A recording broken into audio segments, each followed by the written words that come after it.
राष्ट्रपति से फोन पर बात की, भारतीयों की सुरक्षा को लेकर के बात की है, ऊर्जा सप्लाई के मुद्दे पर भी बात की है। पीएम ने बताया कि भारत शांति का पक्षधर है। तो इधर पश्चिम एशिया में जारी संकट के बीच प्रधानमंत्री मोदी ने ईरान के राष्ट्रपति से फोन पर बात की। इस दौरान प्रधानमंत्री ने मिडिल ईस्ट के हालात पर चर्चा की। पीएम मोदी ने क्षेत्र में बढ़ते तनाव, नागरिकों की मौत और सिविल इंफ्रास्ट्रक्चर को हुए नुकसान पर गहरी चिंता जताई है। उन्होंने कहा कि अभी सबसे जरूरी है कि भारतीय नागरिक सुरक्षित रहें और ऊर्जा की सप्लाई बिना किसी रुकावट के चलती रहे। पीएम ने कहा कि भारत शांति और स्थिरता के लिए प्रतिबद्ध है और सभी पक्षों से बातचीत और कूटनीति के जरिए समस्या का समाधान निकालने की अपील करता है।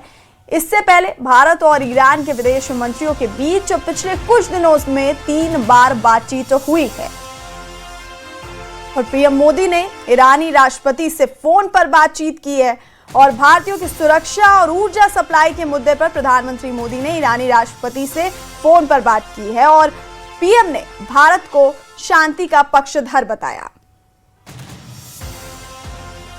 पश्चिम एशिया में जारी संकट के बीच प्रधानमंत्री मोदी ने ईरान के राष्ट्रपति से फोन पर बात की है और इस दौरान प्रधानमंत्री ने मिडिल ईस्ट के हालात पर चर्चा की और क्षेत्र में बढ़ते तनाव, नागरिकों की मौत और सिविल इंफ्रास्ट्रक्चर को जो नुकसान हुआ है उस पर प्रधानमंत्री ने गहरी चिंता जताई और उन्होंने कहा कि सबसे जरूरी है अभी भारतीय नागरिक सुरक्षित रहें और ऊर्जा की सप्लाई बिना किसी रुकावट के चलती रहे। पीएम ने कहा कि भारत शांति और स्थिरता के लिए प्रतिबद्ध है और सभी पक्षों से बातचीत और कूटनीति के जरिए समस्या का समाधान निकालने की अपील करता है और इससे पहले भारत और ईरान के विदेश मंत्रियों के बीच कुछ दिनों में 3 बार बातचीत हुई है।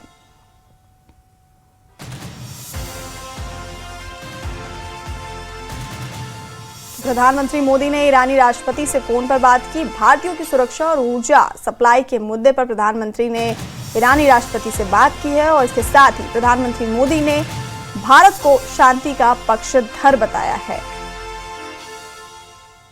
पीएम ने कहा कि भारत शांति और स्थिरता के लिए प्रतिबद्ध है और सभी पक्षों से बातचीत और कूटनीति के जरिए समस्या का समाधान निकालने की अपील करता है। आपको बता दें कि प्रधानमंत्री मोदी ने ईरान के राष्ट्रपति से फोन पर बातचीत की है और इस दौरान प्रधानमंत्री ने मिडिल ईस्ट के हालात पर चर्चा की और प्रधानमंत्री ने कहा कि अभी सबसे जरूरी है कि भारतीय नागरिक सुरक्षित रहें और ऊर्जा सप्लाई बिना किसी रुकावट के चलती रहे।